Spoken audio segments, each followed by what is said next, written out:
साथियों नमस्कार। आपका स्वागत है हमारे YouTube चैनल ग्रीन ऑर्गो फार्म में। आज एक सामाजिक समस्या को लेकर आप लोगों के सामने आया हूं। बड़ी गंभीर समस्या है और ये जन जन की समस्या है, ये पूरे समाज की समस्या है।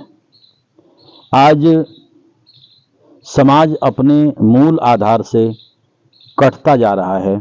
आप ये कहिए कि विकास के नाम पर हम लोग इतने बिजी हो गए हैं, हमने आधुनिकता इतनी पाल ली है कि हमारी जो संस्कृति थी, हमारे जो रीति थी, रिवाज थे, हमारा जो आधारभूत एक ढांचा था, जिसको हम लोग कहते थे कि विश्व गुरु था ये हमारा भारत देश, इसको विदेशी देखने के लिए आते थे, जबकि हम रंग में उनसे काले हैं। तो गोरे लोग भी यहाँ के चरित्र को देखने के लिए आते थे, यहाँ के व्यक्तित्व को देखने के लिए आते थे, यहाँ की प्रतिभा को देखने के लिए आते थे। साथियों, आज एक वैज्ञानिक युग है, मशीनरी का युग है। आधुनिकता की दौड़ में मोबाइल आज हमारे पास है। हमारे छोटे छोटे बच्चे, बड़े, उनके पास कोई व्यक्ति है या नहीं है, वो अपने काम में बिजी है या नहीं है, अगर मोबाइल उनके पास है तो उन्हें किसी दूसरे चीज को देखने की जरूरत नहीं है। अक्सर पत्रकारों को कहते हुए सुना है कि दशरथ किसका पिता था, राम के पिता का क्या नाम था, अयोध्या कौन से राज्य में है, कौन से जिले में अयोध्या पड़ती है। तो कई पढ़े लिखे लोग जब पत्रकार पूछते हैं तो उसके जवाब नहीं आते। साथियों, बड़ी विडंबना है। पहले हमारा इतिहास ऐसा था कि हमारे बच्चे हमारे बुजुर्गों के पास बैठते थे। कल, आज और कल का सामंजस्य था। कल यानी कि जो आने वाला कल है, जो बच्चे हैं, और कल यानी जो बीत गया भूतकाल है वो कल, और आज जो वर्तमान काल है। तीनों काल आपस में एक साथ बैठते थे, आपस में विचारों का आदान प्रदान होता था। और हमारे बुजुर्गों के जो बड़े अनुभव थे, जो उन्होंने अपने दशकों तक संघर्ष करने के बाद, अपने तजुर्बे करने के बाद उनके पास जो निष्कर्ष निकलता था, जो उनके तजुर्बे थे, वो अपने बच्चों को अनायास फ्री में बता देते थे। लेकिन आज समस्या ये हो गई है कि बच्चे बुजुर्गों के पास बैठना नहीं चाहते। कल, आज और कल में सामंजस्य नहीं रहा। तो मैं सोचता हूं कि हम किस दिशा में जा रहे हैं, ये कौन सा विकास हम लोग कर रहे हैं। बुजुर्गों के लिए हमने अनाथालय बनवा दिए हैं, बुजुर्गों के लिए हमने वृद्धा आश्रम बनवा दिए हैं। हमारे परिवारों में हमारे बुजुर्गों के लिए स्थान नहीं है, तो आपका क्या होगा? ये आज की पीढ़ी सोच सकती है। अपने बच्चों को आप किस दिशा में लेकर के जाएंगे? आप उनको अच्छी तालीम दीजिए, अच्छी शिक्षा दीजिए, अच्छे स्कूलों में पढ़ाइए, लेकिन कम से कम उनको नैतिकता का ज्ञान तो होना चाहिए। अपने बुजुर्गों के प्रति उनका क्या भाव है, उनकी क्या इज्जत है, उनका क्या सम्मान है, उनका क्या स्थान है, वो जरूरी उनको पता होना चाहिए।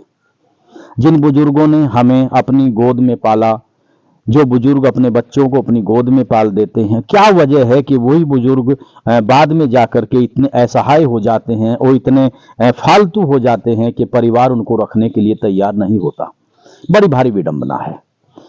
ये कहा गया है कि परोपकार आए सता विभूति है, सज्जनों की संपत्ति है परोपकार। लेकिन यहाँ तो अपनों के ऊपर उपकार नहीं हो रहा है, दूसरों के ऊपर उपकार कैसे होगा?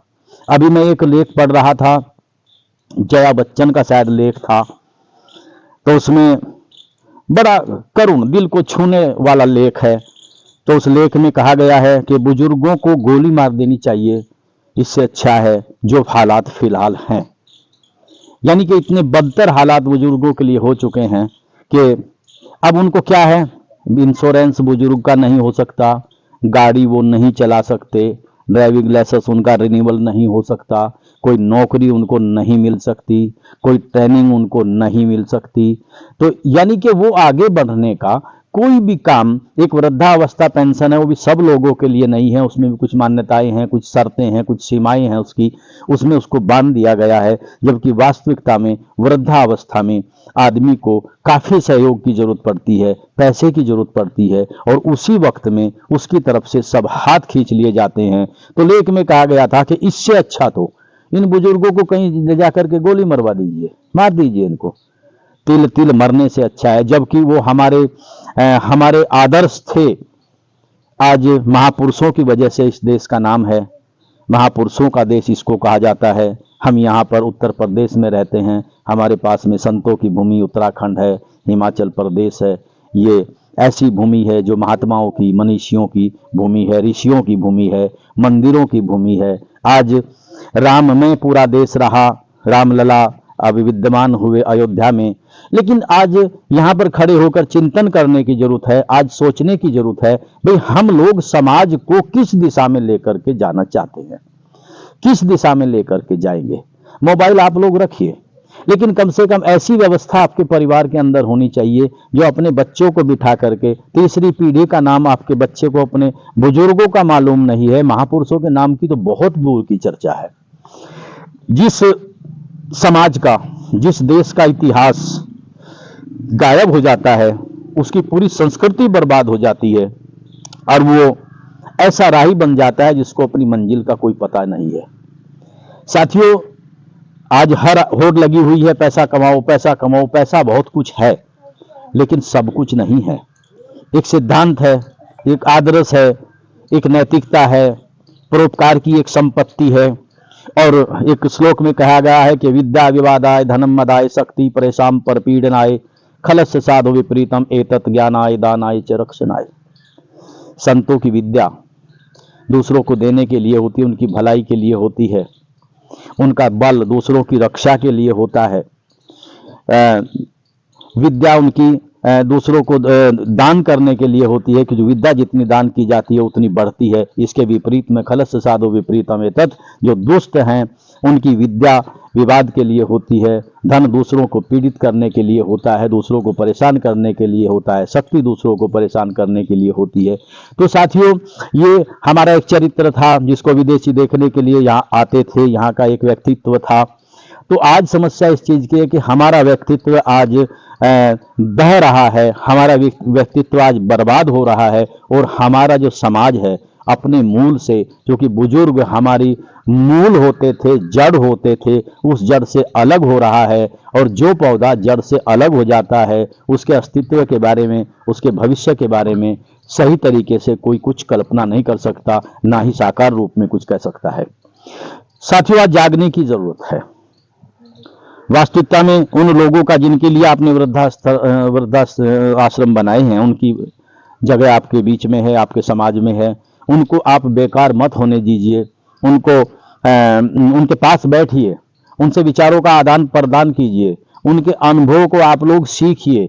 हमारी काफ़ी चीज़ें, हमारे काफ़ी ज्ञान विलुप्त होते जा रहे हैं। बड़े बड़े वैज्ञानिक तरीके से जो बड़े बड़े विज्ञान आज तरक्की करने के बाद जिन चीज़ों को आज साबित कर रही है, वो हमारे बुजुर्गों ने, हमारे ऋषियों ने अपनी बांस की झोंपड़ियों में, बांस की नलियों से उन जिन ग्रहों की दूरी और गति जो बताई थी, आज वो लाखों करोड़ों की मशीनों से भी उतनी ही आ रही है।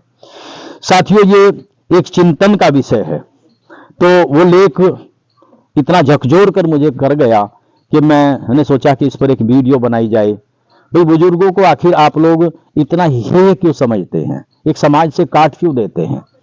जो आदमी वृद्ध हो गया है उसको सहयोग की जरूरत है, उसको वित्त की जरूरत है, उसको पैसे की जरूरत है, उसको समाज की मुख्य धारा में रखने की जरूरत है, तो ही हम इस समाज का विकास कर पाएंगे। साथियों, बहुत बड़ा विषय है। आज हम चारों तरफ देखते हैं कि वो निरीह हैं, वो ऐसे घूम रहे हैं कि उनका कोई वारिस नहीं है। बच्चे उनसे बात करने को तैयार नहीं है, उनकी समस्याओं को सुनने के लिए तैयार नहीं है। सरकार की तरफ से कोई फैसिलिटी उनको नहीं दी जाती। अब ट्रेनिंग का प्रोग्राम है, 30-35 साल से ऊपर किसी को नहीं दिया जाएगा। क्या रोजगार करेंगे वो लोग? वो कुछ नहीं कर सकते। अगर कोई रिटायरमेंट के बाद सरकारी, जिसकी कुछ की लोगों की तो आपकी पेंशन है, जिसकी पेंशन नहीं है, तो वो कैसे अपना जीविकोपार्जन करेगा? तो इस बारे में जो बुद्धिजीवी हैं, जो सरकार में जो लोग हैं, जो लोग प्रशासन में हैं, शासन में हैं, तो अनुरोध है कि इस तरफ जरूर ध्यान दें, क्योंकि ये वक्त हर आदमी का इंतजार करता है और हर आदमी को इससे गुजरना है। तो क्यों न हम आने वाले कल को, जो आने वाला कल है, उसको ये बता करके चलें, जो आपका गुजरा हुआ कल है उसकी प्रतिमूर्ति आप हैं, उसका प्रतिबिंब आप हैं, उसने जो विकास किया है उस विकास के फाउंडेशन पर आप लोग खड़े हुए हैं। जिस देश का निर्माण उन्होंने किया है, जिस समाज का निर्माण उन्होंने किया है, जिस चरित्र का निर्माण उन्होंने किया है, ये उन्हीं की देन है जो आज इस देश के अंदर आप विश्व गुरु की कल्पना आप कर रहे हैं, सोने की चिड़िया बनाने की आप कल्पना कर रहे हैं। तो साथियों, ये बहुत बड़ा विषय था। इस विषय को लेकर के मैं आपके बीच में आया हूं। आप लोग इसको ध्यान से पढ़ें, अपने बच्चों को भी आप लोग इसे बताएं, और ऐसी जानकारी जो सामाजिक बुराइयां हैं, कुरीतियां हैं, उसमें आप लोग विशेषकर, चूंकि एक सामाजिक प्राणी होने के नाते मेरा अनुरोध है कि इन बुराइयों को जितना हम दूर कर सकते हैं। बड़े बड़े महात्माओं ने, हमारे राजा राम मोहन राय थे, आपके महात्मा गांधी थे, हमारे आर्य समाज के संस्थापक स्वामी दयानंद, स्वामी विवेकानंद जी, उन्होंने काफी संघर्ष किया। आज की सरकारें बुजुर्गों की तरफ ध्यान दे रही है, माननीय मोदी जी की सरकार है, माननीय योगी जी की सरकार है, लेकिन कागजों में कानून बनेगा, कुछ नहीं होगा जब तक वो कानून जनमानस के अंदर जब तक नहीं जाएगा, तब तक ये परिवर्तन नहीं होगा। हर लड़की को होना चाहिए कि मैं कल माँ बनूंगी, माँ बनने के बाद मेरी भी लड़की होगी, मेरा परिवार होगा, मेरी भी बहू होगी। हर बहू समझे अगर मैं सास बनूंगी तो सारी समस्याएं हल हो जाएंगी। तो साथियों, मेरा ये आज का विचार आप लोगों को कैसा लगा, उसके बारे में आप जरूर बताइए। अगर हमारा चैनल आपको अच्छा लगता है तो इसको सब्सक्राइब करिए, शेयर करिए, अपने साथियों से कराइए। तो मैं यही आपसे कहना चाहूँगा कि जागिए, हम सोए हुए हैं। आधुनिकता की इस दौड़ में अपनी जड़ को मत भूलिए, अपने फाउंडेशन को मत भूलिए, नहीं तो ये समाज, ये संस्कृति, ये आचार विचार जो आपको मिले हैं, आपको कोई रास्ता नहीं मिलेगा, आप रास्ता विहीन हो जाएंगे। और मैं वही कहना चाहता हूँ कि जो समाज अपने फाउंडेशन को भूल जाता है, उस समाज का कोई अस्तित्व नहीं रहता है। इन्हीं शब्दों के साथ अपनी वाणी को विराम देता हूँ। आप लोगों का बहुत बहुत धन्यवाद, बहुत बहुत आभार। जय हिंद, जय किसान, जय गौ माता, जय जमुना मैया, जय जमुना मैया, जय हिंद। बहुत बहुत धन्यवाद।